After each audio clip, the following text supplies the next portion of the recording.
First, connect them.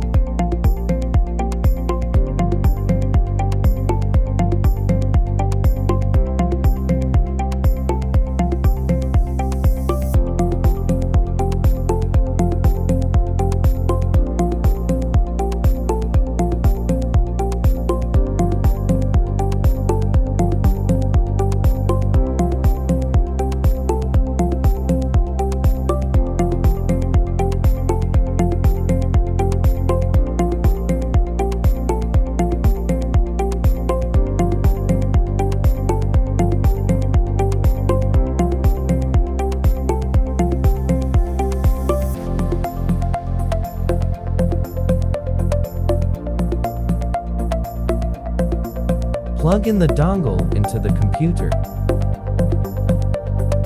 Finally, connect the power supply. Then open the PCMFLash software on the computer.